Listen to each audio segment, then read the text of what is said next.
Sua honra e a sua glória não dá pra ninguém.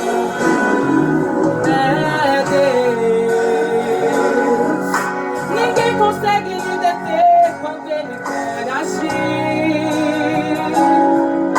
O homem mesmo estando morto, ele faz ressurgir,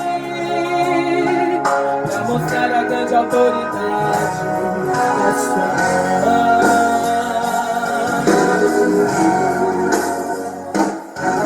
Ele é bem maior do que todo mundo. Jesus é também dono de tudo.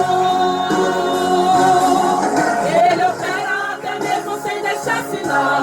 Ele passa em sua frente e tira todo o mal. Ele mata, ele fere e também faz viver, porque tem autoridade, é dono do poder.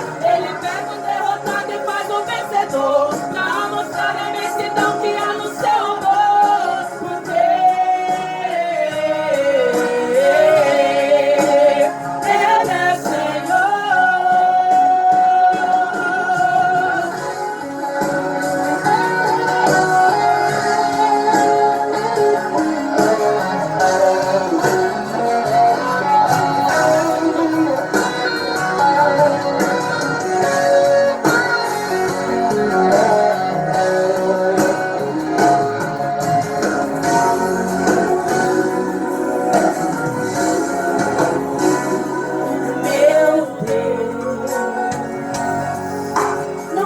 Nem por brincadeira nem desafiar,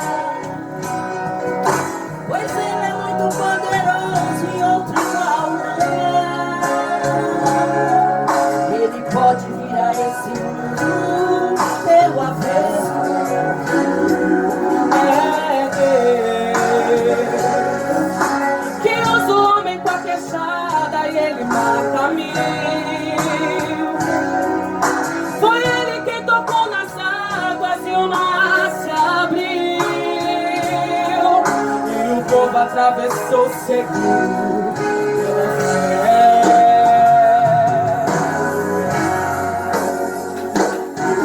Ele é bem maior do que todo mundo. Jesus é também dono de tudo. Ele opera até mesmo sem deixar sinal. Ele passa em sua frente e tira todo o mal. Ele mata, ele fere e também faz viver, porque tem autoridade, é dono do poder. Ele pega o derrotado e faz um vencedor, pra mostrar a imensidão que há no seu amor. Porque Ele é Senhor. Ele opera até mesmo sem deixar sinal. Ele passa em sua frente e tira